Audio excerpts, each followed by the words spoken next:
આટા મારતા હતા, એને તો આપણે ઓળખતા હોઈએ, શેરીએ શેરી આટા મારતા, હું એને લેવા છે એમ ના. આખા ગુજરાતના મુખ્યમંત્રી, ગુજરાતના પ્રદેશ પ્રમુખ ભાજપના, આખા કાઠિયાવાડના ભાજપના ધારાસભ્યો, કાઠિયાવાડના બધા ભાજપના સાંસદ સભ્યો, કાઠિયાવાડની બધી જિલ્લા જે ડેરી છે એના ચેરમેનો, કાઠિયાવાડની બધી જિલ્લા પંચાયતના પ્રમુખો અને વિવિધ શાખાના ચેરમેનો, કાઠિયાવાડના બધા તાલુકાની એપીએમસીના ચેરમેનો, તાલુકા પંચાયતના પ્રમુખો, ડેરીના આગેવાનો, કોઓપરેટિવ મંડળીના આગેવાનો, જિલ્લા ખરીદ વેચાણ સંઘના આગેવાનો, કાઠિયાવાડના તમામ ભાજપના નેતાઓ વિસાવદરમાં ફરતા હતા.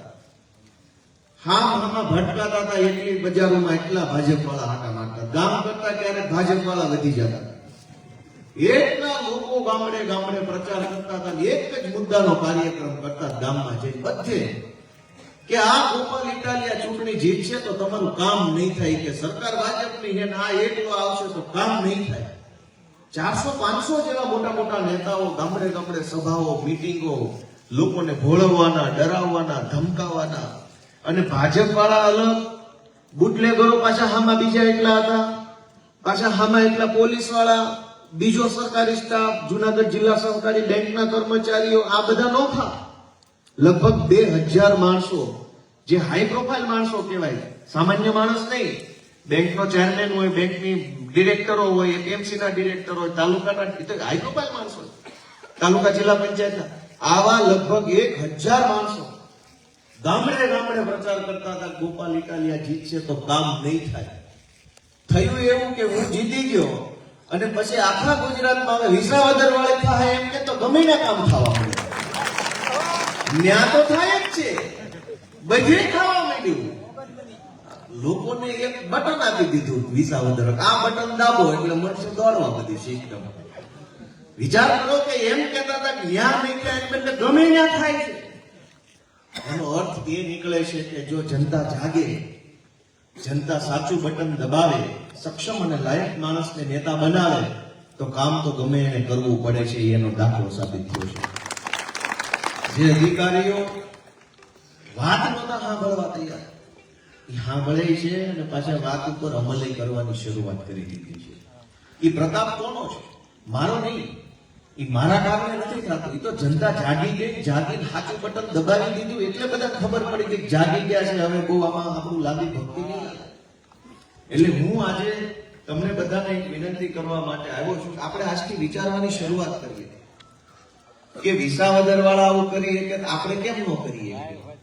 એ ગામડામાં રહે છે, આપણે ગામડામાં રહીએ, એ ખેડૂત છે, આપણે ખેડૂત છીએ, આપણી જેવા ઈ માણસ છે, આપણે એવા માણસ છે, આપણાથી કેમ પરિવર્તન નથી આવતું?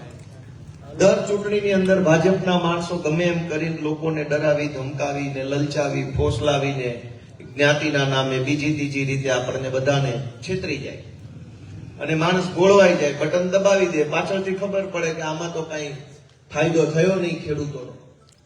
એટલે હું આજે તમને એ વિનંતી કરવા માટે આવ્યો છું કે જરાક હવે તમે બધા જો જાગો, જરાક વિચારો, જરાક જાગૃતિ આવે સમાજમાં, લોકોમાં, તો ઘણું બધું સારું પરિવર્તન થઈ શકે તેમ છે. આજે આપણે ગામડાની હાલત જોઈએ તો દરેક વસ્તુનો કકળાટ છે. સસ્તા અનાજની દુકાનથી લઈ, ગામની ગટરથી લઈ, ગામની સ્ટ્રીટ લાઇટ, ગામના રોડ, ગામના બ્લોક, ગામની પંચાયત, ગામનું મહણિયું, ગામની આંગણવાડી, ગામની પાણી ટાંકી, ગામનો હવેડો, એકેય વસ્તુમાં ભલી વાર હોય તો કોક ગામમાં કઈક એક બે વસ્તુ હારી હશે તો 10 વસ્તુના ઠેકાણા નહીં હોય. આખા કાઠિયાવાડમાં, આખા આમ તો ગુજરાત આખામાં આ પરિસ્થિતિ છે. 40 વર્ષ થવા એવા ગુજરાતમાં ભાજપની સરકાર છે, ગામમાં હારું મહણિયું ન હોય. હું ધારાસભ્ય બન્યા પછી મેં સરકારમાં પ્રશ્ન પૂછ્યો કે અમારા વિસ્તારમાં મહણિયાની હાલત શું છે? ગામમાં જ ડેટા આપો. 100 મહણિયાનો ડેટા આપ્યો, જેમાં કોકમાં વંડી નથી, કોકમાં છાપરું નથી, કોકમાં ખાટલી નથી, કોકમાં બ્લોક નથી, કોકમાં બાકડા નથી. તમે વિચાર કરો કે 100 એવા મહણિયા છે જેમાં સુવિધા નથી. ધારાસભ્ય બન્યા પછી પહેલી માહિતી મેં સરકારમાં માંગી. હું કામ? મેં એમ વિચાર્યું જીવતે જીવતો ભાજપ વાળાથી કઈ આપણું સારું થાય એમ નથી. મર્યા વખતે ખાટલો સારો છે ને એ પૂછી લેવાનો. ન્યાય ડેટામાં લખાઈને એવું ખાટલાય નથી. મરેલા માણાને શાંતિથી મરવા ન દે એવી સરકાર છે. કોક મારા ભાજપથી કંટાળીને દવા પી જાય ને મરી જાય તો એને હળગાવા સારું મહણિયું નથી. જીવ વહી જાય શાંતિથી મરવા દે એવી સરકાર નથી. આ તો ડેટા છે મારી પાસે, મેં ફેસબુકમાં મૂકેલું, કદાચ કોઈને ધ્યાનમાં આવ્યું હોય તો તમે વિચાર કરો કે જીવવા માટેની જે વ્યવસ્થાઓ છે એ તો આ ભાજપ વાળા થાય એમ નથી.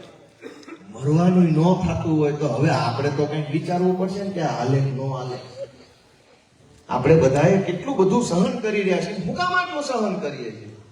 આમ તો ભાજપનો નેતા હોય એ ગામડે ગામડે એક બે એવા હોય, ભાજપનો ઝંડો લઈને ફરતા હોય ને આખા ગામમાં ધાક બેહાડેલી હોય એને. બધા ગામમાં એવા છે, આખા કાઠિયાવાડમાં. કેમ કે હું તો આજકાલ કરતા 10 વર્ષથી આમ આદમી પાર્ટીની મિટિંગો કરું છું. ઉત્તર ગુજરાતમાં જાઓ કે દક્ષિણ ગુજરાતમાં જાઓ કે કચ્છ બાજુ જઈએ, ઝાલાવાડમાં હોઈએ, જે ગામમાં સભા કરીએ એટલે પછી બેઠા વાહે ખબર પડે કે અમારા ગામમાં ફલાણો રમેશ છે ને એ ભાજપનો છે, થોડોક માથા ભારે, થોડોક એવો લુખા ટાઈપનો માણસ.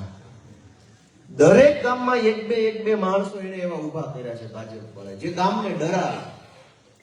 એ તમને એમ કે ભાઈ બહુ બોલીશ તો તારું કૂપનમાંથી નામ કઢાઈ નાખીશ ને તને અનાજ નહીં મળે ને તારા ઘરે ગટરનું કનેક્શન નહીં મળે ને પાણીનું કનેક્શનની નોટિસ આપી દઈશ ને બહુ બોલીશ તો તારું મકાન છે એ પેશ કદમીમ છે, આ બાથરૂમ બનાવ્યું છે એ બહાર છે થોડુંક, અમારું તો 1 ફૂટ જ બહાર છે, તમારા વાળા હતું એટલું બધું ખાઈ ગયા, કોણ નોટિસ આપશે? પણ આવી રીતે ગામો ગામ એના માણસો લોકોને ડરાવે છે. ખબર નહીં લોકો સહન કેમ કરે છે. આપણા હગા ભાઈને ભાઈ ભાગમાં જમીનમાં એક સાહ વધુ વહી જાય તો કેટલા વર્ષ સુધી કોર્ટમાં બાંધણું હાલે છે. એને એક સાહ વધુ કેમ વયો ગયો? એક સાહ હગા ભાઈને વધુ વયો જાય તો લડી લેવાનું છે. અને ગામમાં કરોડો રૂપિયાનું ભાજપના માણસો બૂચ મારીને વયા જાય તો કોઈ બોલવાય તૈયાર નથી, ભલે બોલવાય. પણ આપણો હગો ભાઈ એક સાહ ન લઈ જવો જોઈએ. મેં કેટલા કેસ જોયા, હું રેવન્યુ ખાતામાં ક્લાર્ક હતો, મેં વકીલાત કરી, પોલીસ, મેં કેટલા એવા કેસ જોયા કે ભાઈઓમાં ભાગ પડતો હોય ને એમાં ડખો થાય, 20 વર્ષ સુધી કોર્ટમાં થેલીઓ મોઢે કાગળો લઈને ફરતા હોય. પણ બેમાં જે કઈ જાતું ન કરે, મૂળ તો 1 સાહ 2 સાહ કે અડધો વીઘો ભોની વાત છે. એ તમે 10 વર્ષ સુધી ભાઈને ભાગમાં 1 વીઘો ભો વધુ ગઈ હોય એનું બાંધણું કરો, એ 10 વર્ષમાં ભાજપ વાળો હોય ની સાયકલ માંથી ફોર્ચ્યુનર મારી ગયો હોય તો તમારા 1 વીઘા ડખો ન પત્યો હોય. ભાઈ મારી વાત સાચી હોય ના પાડો, ખોટી હોય ના પાડો એટલે કેમેરા આવી જાય. સાચી છે ખોટી છે? ગામો ગામ ભાજપના એવા માણસો છે, એ દુકાનની બહારથી બીડીઓના ઠૂંઠા વીણી પીતા હતા. અને કોકે કીધું કે આ વર્ષ ઈ કરતા ભાજપમાં વયો જા, અને ગયા હારા ક્યાં પહોંચી ગયા. સાચું હોય એમાં આ પાડો નકર ના પાડતી. હવે આને નાનો શું મતલબ છે? જો વારી ઘડીએ હું તમને કહું આ પાડો ના પાડો, એનું એક કારણ છે. આ ભાજપની સરકારમાં જનતાનો કોઈ સાંભળે એમ જ નથી. તલાટી મંત્રી પાસે જાવ તો કે અમને નો ઉપર આપણને એમ થાય ટીડીઓ મળવાનું, ટીડીઓ પાસે આય નહીં ઉપર. વળી આપણને એમ થાય તો મામલતદારમાં આવતું છે, મામલતદાર આય નહીં ઉપર. એટલે આપણને એમ થાય પ્રાંતમાં આવતું છે, પ્રાંત આય નહીં ઉપર. કોઈ આપણું સાંભળવા તૈયાર નથી. પણ આવી ગામમાં કઈક સભા હોય ને આમ આદમી પાર્ટી વાળા આવ્યા હોય ત્યારે ભાજપ વાળા બધા મીંદડા જેમ ફરવા કાન કરીને સાંભળતા હોય. એ કઈ ખૂણે બેઠા હોય, આય નો આવે. એવા ફરવા કામ કર્યા હોય ને કે આમાં ટાંકણી પડે તો સાંભળી જાય કોણ હાથને જ પડી. હવે હું તમને વારી ઘડીએ પૂછું સાચું છે કે ખોટું, હા કે ના? એટલે તમે ઢીલી હા ને ઢીલી ના પાડો. હવે એક કેમેરો, બીજો કેમેરો, 2 મોબાઈલ ના બોલો સ્ટેન્ડ ઉપર 3 કેમેરા, આ ભાઈ પાસે 4થો કેમેરો, આ 5મો કેમેરો, ઓલા પણ 6થો કેમેરો, આ બાજુ 7મો કેમેરો. 7 જણા રેકોર્ડિંગ કરે છે. એ 7 માંથી 2 માં 5 માં કોક ભાજપ વાળો લપાઈ નહીં સાંભળતો હોય. આઈ નહીં આવ્યો હોય પડખેન ગામમાં કદાચ રહેતો એ સાંભળતો હોય. હું બોલે છે ગોપાલ? હવે આઈ હું તમને પૂછું કે ભાજપ વાળા બહુ અન્યાય કરે છે, સાચી વાત? તમે કાંઈ રિસ્પોન્સ ના કર્યો, ઓલો સાંભળીને મલકાય માણા ભલે આવ્યું પણ કઈ છે નહીં, આમ બોલતા દેખાય છે ભલે ગોપાલ ગાંગો. પણ ધારો કે હું પૂછું કે ભાજપ વાળાએ બહુ અન્યાય કર્યો છે, સાચી વાત? તમે કે બરાબર છે. મગજ છટકી જાય ને કે એનું કે ભાઈ ધંધા અંકેલ લેવા પડશે. તરત જિલ્લા પ્રમુખ ને કે બાબુ ધોતિયા ફાટી જાય એવો માહોલ છે હો ભાઈ ગામમાં. થાય કે ન થાય? એટલે મેં પૂછ્યું કે તમે 10 વર્ષ થેલીના કાગળિયા લઈને ફરો, આપણો કેસ નું સોલ્યુશન આ બોલો ને.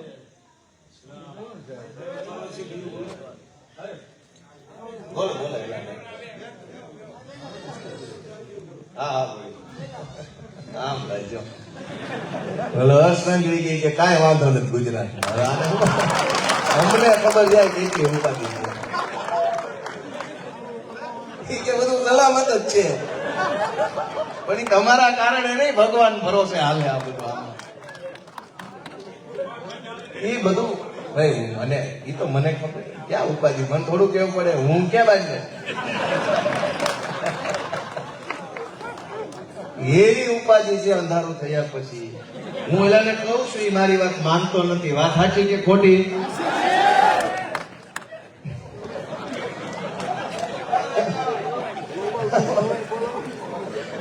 ઉપાધિના ભાર નથી બોલ્યા જેવું નથી હું તમને એમ વાત કરતો કે દોસ્તો ભલે આપણે દાંત કાઢ્યા પણ દુઃખનો વિષય છે પીડાનો વિષય છે કે તમે કેટલી બધી મહેનત કરો મજૂરી કરો આખું વર્ષ મહેનત કરો અને માંડ 2 પૈસાનું અનાજ પકવો કોઈ ઘઉં પકવે કોઈ મગફળી પકવે કોઈ કપાસ પકવે તો એના પૂરા ભાવ ન આવે અને ખેડૂત વર્ષો સુધી લેણામાં ઉતરતા જાય એનું કોઈ સાંભળવા વાળું માણસ નથી અને સાંભળવા વાળું નથી એમ છતાંય વર્ષોથી ભાજપના લોકોને પબ્લિક મત દીધા કરે છે એટલે આપણે બધાએ જાગૃત બનવા માટેની જરૂર છે આજની આ સભાનો ઉદ્દેશ્ય એવો છે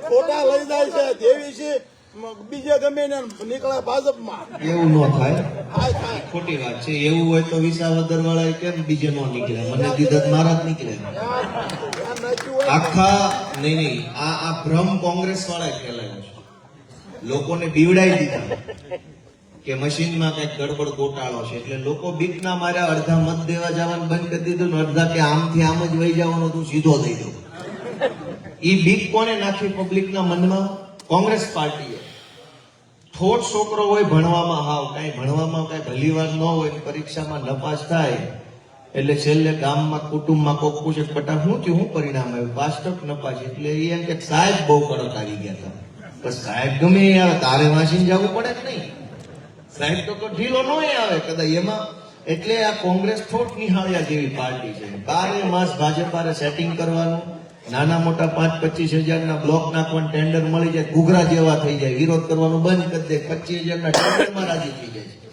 5 વર્ષ આવું કરે પબ્લિકને બધી ખબર પડતી હોય કે તાલુકા પંચાયત ને જિલ્લા પંચાયતના કોંગ્રેસના નેતાઓએ કોન્યારે સેટિંગ કર્યું ને ગામને ખબર હોય પણ બોલે કોઈ નહીં કોણ અળખામણું થાય ભાઈ ચૂંટણી મત નો આપે હારી જાય તો કે પબ્લિક આવી છે તમે 25,000માં ઘૂઘરા જેવા થઈ ગયા એમાં અમે શું કરીએ તમારી કોથળી નાની છે તમારું પેટ નાનું છે તમે નાના સેટિંગમાં ખુશ થઈ જાવ છો અને પબ્લિકને ભાજપને ઓલામાં છોડી દો છો ભાજપના જુલમ કરવા કોંગ્રેસ પાર્ટીએ સતત એવી અફવા ફેલાવી ઈવીએમ ખરાબ છે લોકોના મનમાં બચારા બેસી ગયો લોકોને ડર લાગી ગયો વિસાવદરમાં આખી ભાજપ પાર્ટી હતી કે નહોતી કયો છે બધા મુખ્યમંત્રી હતા કે નહોતા કૃષિ મંત્રી મુખ્યમંત્રી ગૃહમંત્રી રમતગમત મંત્રી વાહન વ્યવહાર મંત્રી જેટલા મંત્રી હતા ને ખટારાનું ઠાઠું મારી દીધું હતું વિસાવદરમાં ઠલવી નાખ્યા બધા કાંઈ ઈવીએમ થી ન જીત્યા જનતા જેનું બટન દબાવે ને એ જ જીતે છે લોકશાહીમાં જનતા સૌથી મોટી તાકાત ધરાવે છે દોસ્તો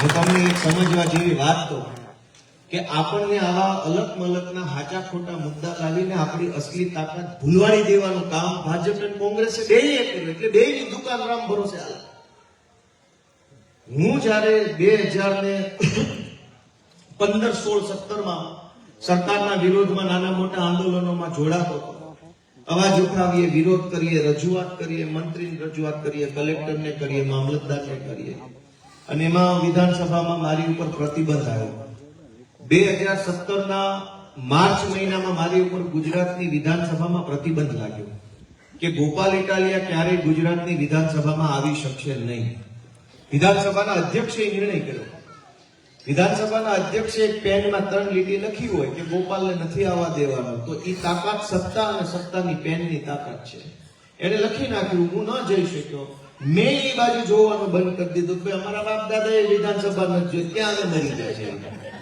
પણ તમે સમજો 2017 થી લઈ અને જુલાઈ 2025 સુધી સળંગ ગુજરાતની વિધાનસભામાં ગયો તો આવવા દેત નહીં મારી ઉપર પ્રતિબંધ હતો પણ જનતાએ મારું બટન દબાવ્યું ને પછી હું વિધાનસભા ગયો તો મને વાસ્તે ગાસ્તે સ્વાગત કર્યું. જે વિધાનસભાએ મારા ઉપર પ્રતિબંધ મૂક્યો એ વિધાનસભામાં હું શપથ લેવા ગયો તો 100-150 કેમેરા વાળા, પોલીસ વાળા, પ્રોટોકોલના માણસો, અમારી આમ આદમી પાર્ટીના યોદ્ધાઓ તામ જામને એમ લાગે કે સરકાર આખી બદલાઈ ગઈ હોય એવો માહોલ વિધાનસભામાં હતો. અને મારા ઉપર પ્રતિબંધ મૂકનાર અધ્યક્ષ એ વખતે બીજા હોય, આ વખતે બીજા હોય. અગાઉના અધ્યક્ષે એમ કીધું ગોપાલ ઇટાલિયા પર પ્રતિબંધ, પણ ધારાસભ્ય તરીકે ગયો તો અધ્યક્ષે 3 કિલોનો ગુલદસ્તો આપીને કીધું તમારું અહીંયા વિધાનસભામાં સ્વાગત છે. 3 કિલોનો ગુલદસ્તો કોને આપ્યો? ગોપાલ ઇટાલિયાને આપ્યો કે એ 75,000 મતદારોને આપ્યો? 75,000 મતદારોને આપ્યો. તો તમે વિચારો, સત્તાની તાકાત મોટી છે કે જનતાની તાકાત મોટી છે? સત્તાની તાકાત એટલી જ છે કે એ મને અંદર આવતા રોકી શકે, પણ જનતાની તાકાત એવી છે 3 કિલોનો ગુલદસ્તો દેવો પડે ને આવો એમ કહેવું પડે. એ જનતાની તાકાત છે, ઓલી સત્તાની તાકાત છે. સત્તાની તાકાત 10 વર્ષ રોકી શકી, પણ જનતાની તાકાતે વાસ્તે ગાસ્તે એન્ટ્રી કરાવી મારી. તો આપણે એ વિચારીએ કે ઈવીએમ ને ફલાણું ઢેકણું એમ કરીને જનતાની તાકાતને ભૂલવાડી દેવાનું કામ આ લોકો કરે છે. હનુમાનજી બાપા જયારે લંકા જતા હતા ત્યારે એની શક્તિ ભૂલી ગયા અને બધા આ બાજુ બેઠા હતા કે ભાઈ હવે આ સમુદ્ર કૂદીને પેલી બાજુ જાવું કેમ? વિચારતા હતા કેવી રીતે જાવું. જાંબુવાનજીએ યાદ કરાવ્યું હનુમાનજી બાપાને કે ભાઈ તમે તો મહાશક્તિશાળી છો, તમે એક છલાંગ મારો એટલે સીધા અશોક વાટિકામાં જઈ શકો છો. જ્યારે એને યાદ કરાવવામાં આવ્યું, હનુમાનજીને યાદ આવ્યું કે એની પાસે શક્તિઓ છે, અને પછી એને છલાંગ લગાવી અને પછીનું આપણે બધા જાણીએ છીએ. તમે મહાશક્તિશાળી છો, જનતાના હાથમાં બહુ મોટી તાકાત છે, પણ આ ભાજપ અને કોંગ્રેસે બેયે મળીને આપણને ભૂલવાડી દીધું છે કે આપણી પાસે તાકાત છે. અમે તમને યાદ કરાવવા માટે આવ્યા છે કે તમારી પાસે તાકાત છે. જનતાની હાથમાં બળ છે. જનતા ધારે એને નેતા બનાવી શકે, ધારે એને ઘરે મોકલી શકે, પણ જનતાને તાકાત જે ભૂલવાડી દીધી છે એ આમ આદમી પાર્ટી યાદ કરાવવા માટે આવી છે. અમે બધા જુવાનિયા તમારી પાસે હાથ જોડવા માટે આવ્યા છીએ કે તમે તમારી તાકાતને ઓળખો, સાચું બટન દબાવો અને આ પરિસ્થિતિમાંથી ગુજરાતને બહાર કાઢવાનું કામ કરો. મિત્રો, આ બધા તમે અહીંયા બેઠા એ જોવો, અમારા આગેવાનો તમને બધા જુવાનિયા દેખાડા.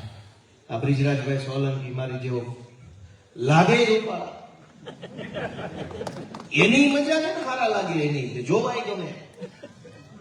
આ બ્રિજરાજભાઈ, આ મહેન્દ્રભાઈ સાટિયાનું નામ મેં લીધું, આ અમારા દરબાર ખુમાનસિંહ, આ અમારા મહિપાલસિંહ, અમારા બધા આગેવાનો તમે જોઈ લો, યુવાન વ્યક્તિઓ છે મોટા ભાગના. અમારા રાજુભાઈ કરપડા, અમારા પ્રવીણભાઈ રામ, ઈશુદાનભાઈ ગઢવી, અમારા મનોજભાઈ સોરઠિયા, એ બધા નેતા તમે જોશો તો બધા યુવાન વયના માણસો છે. તમે વિચારો કે આ ઉંમરે અમે અહીં રાજનીતિ શું કામ આવ્યા? આ ઉંમરે અમે એક નાનો મોટો કામ ધંધો નોકરી કરી ખાતા. આ રાજનીતિમાં આવીને તો અમે ધોકા ખાધા, ભાજપ વાળાના ગાળો ખાધી, પથરા ખાધા. અમારી સભાઓમાં હુમલા થાય છે, વિસાવદરની સભામાં પથ્થર મારો છો ચાલુ ચૂંટણીએ, તમને બધાને ખબર છે. પોલીસ વાળા પકડી જાય છે, જેલમાં રાખે છે, અમારા બધા ઉપર જથ્થાબંધ એફઆઈઆર થયેલી છે. આટલી નાની ઉંમરમાં આ બધા લોકો અહીંયા એટલા માટે આવ્યા છે કે ગુજરાતમાં ભાજપની સરકાર જે છે એ લોકો ઉપર દમન કરી રહી છે. અમે એમ ઈચ્છીએ છીએ કે હવે લોકો ઉપર દમન થાય છે એ બહુ ખોટું થઈ રહ્યું છે. અમે લડાઈ લડીશું, સંઘર્ષ કરીશું, પરિણામ 1000 લાખ વાળો આપશે, પણ અમે અમારે લડાઈમાંથી ચૂકવું નથી. આપણે લડી લેવું છે એ ભાવના સાથે બધા આવેલા છે. અને અહીંયા આવીને અમને શું મળી જાય છે? આ તો આમ આદમી પાર્ટીમાં તો ભાજપમાં જોડાય તો કંઈક નાનું મોટું ટેન્ડર મળે કે કંઈક કોન્ટ્રાક્ટ મળી જાય. આ એ શું મળે? તો આ બધા કાગળિયા ઘરના પૈસે ફાળો કરીને છપાવેલા હોય. આ બધું આ બધાનો ફાળો હોય એટલે બધાની આશે 2 મિનિટ હું બોલીશ કેમ કે મારો ફાળો છે, હારો વારો નો આવે તો વળી ઉપાધિ વાળું થાય. એટલે અમારે ઉપાધિના પાર નથી, છતાંય અમે અમારી પીડાને જોતા નથી. અમે અમારી પીડાને નથી જોતા. અમે જોઈએ છીએ કે ગુજરાતના ખેડૂતો, ગુજરાતના ગામડાના માણસો, ગુજરાતના નાના માણસો માટે અમે શું કરી શકીએ એ ભાવના સાથે લડીએ. અનેક લોકોએ ધારાસભ્ય, સાંસદ સભ્ય બનવા માટે શોર્ટકટ માર્યા. આમ કરે એટલે બની જાય ધારાસભ્ય, વંડી ઠેકી જાય.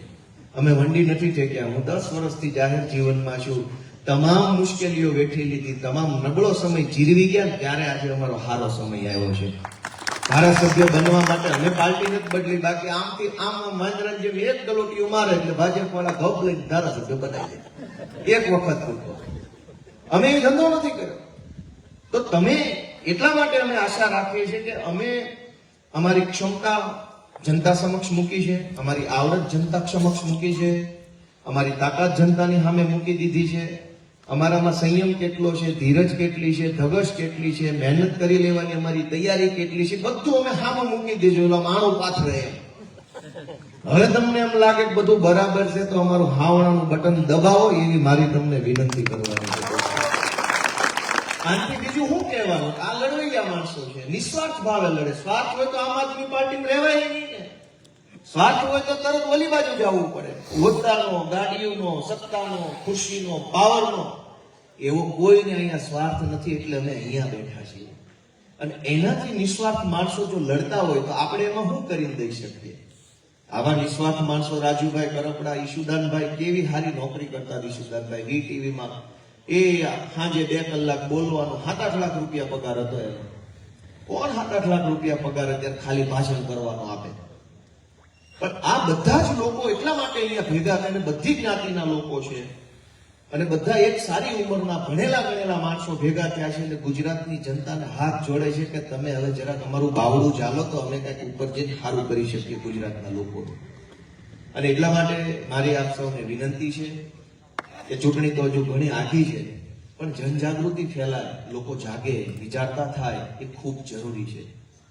આજે આપણી પીડાઓ ગામડાની ખૂબ વધી રહી છે. નાની નાની વાતોમાં આપણે સરકારી સાહેબોને કગરવું પડે છે.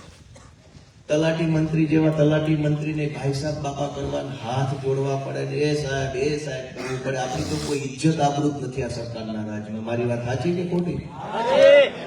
નહીં જેવા કામ માટે નહીં જેવા માણસના પગ પકડવાનું બાકી રાખે છે. ખાલી પગ પકડાવવાનું બાકી રાખે છે. બાકી આનું હાલે થાય એમ કેમ છે 2 વાર પગે લાગો તો આવકનો દાખલો કાઢ દો, લગ્નનો દાખલો કાઢ દો, ઓલું કરી દો પેલું. તો અમને એટલો બધો આઘાત લાગે છે દ્રશ્ય જોયા પછી.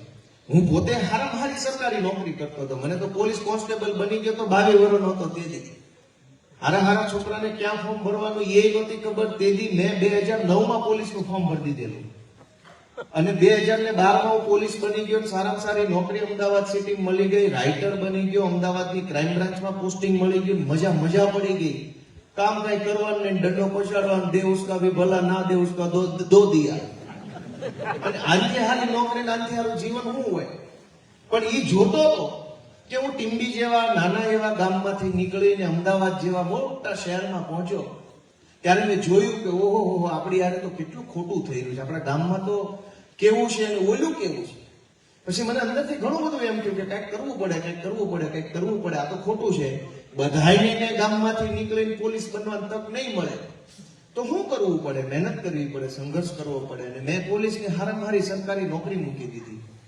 મને તે દિવસે કોઈ કઈ એવું કઈ ઓતાર નહોતો આવ્યો કે ભાઈ તું મુખ્યમંત્રી બની જાશ કે ધારાસભ્ય બની જાશ કે વડા, એવી કાંઈ ખબર નહોતી પડી. પણ એક વાત મનમાં મને બહુ ખટકી ગઈ કે તમે અમારા ગામડાના માણસને સમજો છો હું? જે સરકારી ઓફિસે જઈને આપણને ટલ્લે ચડાવે, ધક્કે ચડાવે, આજ આવજો, કાલ આવજો, થાય કરી લેજો. બહુ તમે કેમ તો છેલ્લે કે થાય કરી લેજો, જાઓ. કે છે નથી કહેતા? અત્યાર સુધી તો આપણને એમ થતું ખૂબ થાય. પણ હવે વિસાવદરથી જવાબ આવ્યો છે બહુ વાયડી ના થાય તો વિસાવદર વાળી થાય છે. એટલે કોઈ કેમ કે થાય કરી લેજો, હાવણો દબાઈ દેવાનો છે. કે પછી ભાજપ વાળા પૂછે કેમ આમ કર્યું, કેવાનું તમારા જ માણસો વાયડી ના થતા. ઈ જ કેતા થાય કરી લેજો. તમારા નાના માણસ બીજું શું થાય? વિસાવદર વાળી થાય, જોઈ લેવો. એટલે એક ગામડાના માણસને નો પાણીનું પૂછે, નો બેહવાનું પૂછે, નો નામ પૂછે, ક્યાંથી આવ્યા છો, કાંઈ નહીં, સીધા હા શું કરે એવું વળકું કરે. મામલતદારમાં જાઓ તો દાંત કેમ કાઢ્યા? મારી વાત ખોટી ન હોય તો ખોટી કહેજે. મામલતદાર ઓફિસે જાઓ કે પ્રાંતમાં જાઓ કે કલેક્ટરમાં જાઓ કે પાણી પુરવઠામાં જાઓ કે જીઈબીમાં જાઓ કે કોઈ પણ કચેરીમાં જાઓ, વડકા કરે આપણી યારે, હારી વાત ન કરે. આપણે કઈ ખોટું કામ લઈને કોઈ દી નથી જતા. ગામડાના માણસની મજા એક ઈ છે કે એની વાત બહુ મોટી ન હોય અને ક્યારેય ખોટી ન હોય. લીગલ જ વાત હોય, ઝીણી એવી વાત હોય. પણ પણ ઝીણી એવી વાતે કોઈ દી આપણી તો કોઈ સાંભળવા તૈયાર નથી. આપણે એમ નથી કહેતા ગઢાળીમાં હેલિપેડ બનાવી દો ને 3 હેલિકોપ્ટર રોજના ઉતારો, પણ આપણે એમ કહીએ કે અમારા ગામમાં એક કટકો જરાક બાકી નહીં કે બ્લોકમાં કેદી થાય તો વળતા કરે, આપણને અપમાનિત કરે, ધક્કે ચડાવે. ધારાસભ્ય કટક્યું માગે, સાંસદ સભ્ય રોકડા પહેલા માગે, પછી ગ્રાન્ટ આપે. હવ મોઢું ફાડીને બેઠા હોય જાણે આપણને કુબેર ભગવાનને ઘરના વાહે વાંડા દાટી નાખી દીધું હોય, લઈ લઈને દઈ દો. જે ઓફિસે જાવી વાટે બેઠા હો, લાયા હો પૂછ, હું તને દેવાનું. દોસ્તો, આ પરિસ્થિતિને બદલવા માટે અમે લડાઈ લડી રહ્યા. અમને આમાં કાંઈ નથી મળતું, અબજસ મળે છે. ટીકા ટિપ્પણીનો સામનો કરવો પડે. ઘણી વખત પાર્ટીની અંદર એક કોકનું મન દુઃખ થાય, મનાવવામાં અઠવાડિયું અમારે કાઢવું પડે. અમને કાંઈ નથી મળતું આમાં, છતાંય હું કામ આવું કરીએ છીએ? કેમ કે અંદરથી કોઈ વાત અમને ખટકે છે, દુખે છે, નથી યોગ્ય લાગતી કે આ અમારા ગામડાના નાના માણારે ખોટું થઈ રહ્યું છે, એને કોણ રોકશે, કોણ બોલશે? કોઈ બોલતું નથી. તો અમે નક્કી કર્યું કે અમે બોલશું, કોઈ બોલે કે ન બોલે, અમારી આમ આદમી પાર્ટીના યુવા ટીમ બોલશે, એટલા માટે અમે અહીંયા આવ્યા છીએ. અને અમે બોલશું તો કોણ સાંભળશે? કોઈ નહીં સાંભળે તો ક્યારેક તો ઉપરવાળો અમારી વાત સાંભળી લે ને, એવી આશા અમે બોલી રહ્યા છે કે બોલતા રહો, અવાજ ઉઠાવતા રહો. ખેડૂતનો પ્રશ્ન હોય, વિદ્યાર્થીનો પ્રશ્ન હોય, ગરીબ માણાનો પ્રશ્ન હોય, સરકારી અનાજનો પ્રશ્ન હોય. હમણાં મેં એ ઉઠાવ્યો તો બેને કેવા વળતા કર્યા, જોયું તમે? તમે વિચાર કરો કે એક બહુ મજાની વાત સમજો કે ધારો કે કોઈ માથા ભારે ગુંડો બુટલેગર માણસ હોય, ગામના નિર્દોષ વ્યક્તિને મારી લે અને પોલીસ સ્ટેશન જાવ, પોલીસ કોના તરફેણમાં હોય? નિર્દોષ માણસની કે ગુનેગારની? ગામની વાડીએ જવાના રસ્તાનો કઈક પ્રશ્ન હોય, કોઈ માથા ભારે બદમાશ ભાજપ વાળો હોય ને એને ગામનો રસ્તો રોકી લીધો હોય, કોઈ 10 ખેડૂતના ખેતરમાં પાણી ભરાતું હોય, મામલતદાર પાસે અરજી લઈને જાવ, મામલતદાર કોની તરફેણમાં હોય? નિર્દોષ માણસની કે દોષિતની? કયો હોય એવું તો કયો? દોષિત. આમાં ક્યાં કઈ તમારે બટન દબાવવાનું? ધારો કે તમે સસ્તા અનાજની દુકાનેથી ગરીબ માણસ અનાજ લે છે, એને હળેલું અનાજ આપ્યું, ઓછા વજન વાળું અનાજ આપ્યું, અથવા 1 મહિનાનો અંગૂઠો લીધો, 2 મહિનાનું અનાજ લઈ લીધું, અને તમે પુરવઠા શાખામાં ફરિયાદ કરો તો પુરવઠા શાખા કોની તરફેણમાં? ઓલી ચોરી કરનાર વ્યક્તિની તરફેણમાં, નિર્દોષ માણસની તરફેણમાં? તો તમે વિચારો કે 40 વર્ષથી બીજેપીની સરકાર છે, ચાહે મામલતદાર હોય, ચાહે પ્રાંત હોય, ચાહે ટીડીઓ હોય, ચાહે તલાટી હોય, હંમેશા ગુંડા અને નબળા માણસોની તરફેણમાં કેમ હોય? આપણે તો ક્યારેય એવું ન જોયું કે નિર્દોષ અને ભોળા અને સારા માણસની તરફેણમાં મામલતદાર આમ ટાઈટ થઈને ઉભો રહી જાય, હું આને ન્યાય અપાઈ રહી છે. હંમેશા ઓલી બાજુ જ કેમ હોય? ગમે એવી ઘટના, ખૂન થઈ જાય તો પોલીસ કોની તરફેણમાં હોય? ખૂનીની. ચોરી થઈ જાય તો ચોરની બાજુ પોલીસ. એફઆઈઆર લખાવવા માટે ધરણા કરવા પડે. દુનિયાના કયા દેશમાં ફરિયાદ લખાવાના? ખૂન થઈ ગયું તો અહીંયા વીછિયામાં 34 કલાકના ધરણા કર્યા, ત્યારે ખૂનની એફઆઈઆર લખી, જાણે આપણી ઉપર અહેસાન કરતા હોઈએ. તમે વિચાર કરો, ખૂન લખાવવા માટે, ખૂનની એફઆઈઆર કરાવવા માટે ધરણા કરવા પડે એટલે કઈ હદની વિકૃતિ કહેવાય સરકારના માણસોમાં. અને આખું સરકારી તંત્ર હંમેશા તમે જોશો તો ગુંડાઓને બચાવવામાં, માફિયાઓને બચાવવામાં, માથાભારે માણસોને બચાવવામાં, ભ્રષ્ટાચારીઓને બચાવવામાં લાગેલું છે. તમારી હારે કોઈ નહીં હોય. આ વાત સાચી છે ખોટી? ગામના રોડના કામમાં, બ્લોકના કામમાં, ગટરના કામમાં, કોઈ કામમાં ભ્રષ્ટાચાર થયો હોય, ગામનો એકે જુવાની અરજી કરે, આખી તાલુકા પંચાયત ઓલા ચોરની તરફેણમાં ઉભી થઈ જાય, તમને ધક્કે ચડાવશે, પોલીસના ડખે ચડાવશે. તો એક મનમાં એક સવાલ થાય કે અવળી મોટી સરકારી વ્યવસ્થા હું ચોરની માટે બનાવી છે, જનતા માટે બનાવી છે? જનતાની હારે તો કોઈ રહેતું જ નથી ક્યારે. પોલીસ નહીં, મામલતદાર નહીં, ટીડીઓ નહીં, પ્રાંત નહીં, જીબી વાળો નહીં, પાણી પુરવઠા વાળો નહીં, ગામનો તલાટી ગામની હારે નહીં, હંધાઈ ચોરની હારે. તો આપણી હારે કોણ? આપણી હારે આપણો હાવણો, મારો. આ તમારો હાવણો તમારી હારે છે. જેટલો વહેલો હાવણો મારશો એટલું વહેલું ગંદકી સાફ થાય. મોઢો મારશો તો ઢગલા થાય, પછી હાથ મોકું નહીં રહે. એટલે હું બધાને વિનંતી કરવા માટે આવ્યો છું કે ભાજપ આપણા મૂળિયા કાઢી નાખે, એ પેલા ભાજપના મૂળિયા કાઢી નાખો ને તો બધું ઘીના ઠામમાં ઘી પડી જાય એમ છે. અને જો ભાજપના મૂળિયા હજુ નહીં કાઢીએ તો વારસામાં ખાલી છોકરા વધે એમ છે, બીજું કાંઈ વધવાનું બધું વેચાઈ જવાનું છે. ઘર, મકાન, જમીન બધું લઈ જાય. છોકરા વચ્ચે વારસાગત મિલકત શું છે બાપાને? તો 3 છોકરા ગણી લે. કઈક વધવા દેવું હોય તો આને ન વધવા દેતા ભાજપ વાળાને. એટલી મારી ગામજનોને વિનંતી છે. આજે અમારા બધા આગેવાનશ્રીઓ બધાના નામ લેવાઈ ગયા છે, છતાંય ફરીથી અમારા ચેતનભાઈ ત્રિવેદી બહુ સારા વકીલ છે ગઢડાના, બધા તમે તો ઓળખતા હશો. સંજયભાઈ ની હારે કામ કરે છે, સેવાભાવી માણસો છે આ બધા. કાંઈ મળતું નથી ને ઘરના પૈસા સેવા કરે છે. આ કામ અઘરું છે, કેમ કે ઘણી વાર ઘરેથી મેણા મારતા હોય કે હું હવે ઘરની ખીચડી કાંઈ વકીલાત કરો, મૂકો નહીં. આ દો ભાજપ વાળા રંજનબેન નો ઘરવાળો દો પેલા કાંઈ મત કમાતો 3 ટેન્ડર મળ્યા એમાં કુકડા જેવો થઈ ગયો. એવા મેણાય હોય કે ન હોય? એવું હોય, કેમ કે એ બધા બધું જોતા હોય ગામમાં. કોણ કમાઈ ગયું, કોના ગાલ હુકાઈ ગયા, એ બધાને બધી ખબર હોય.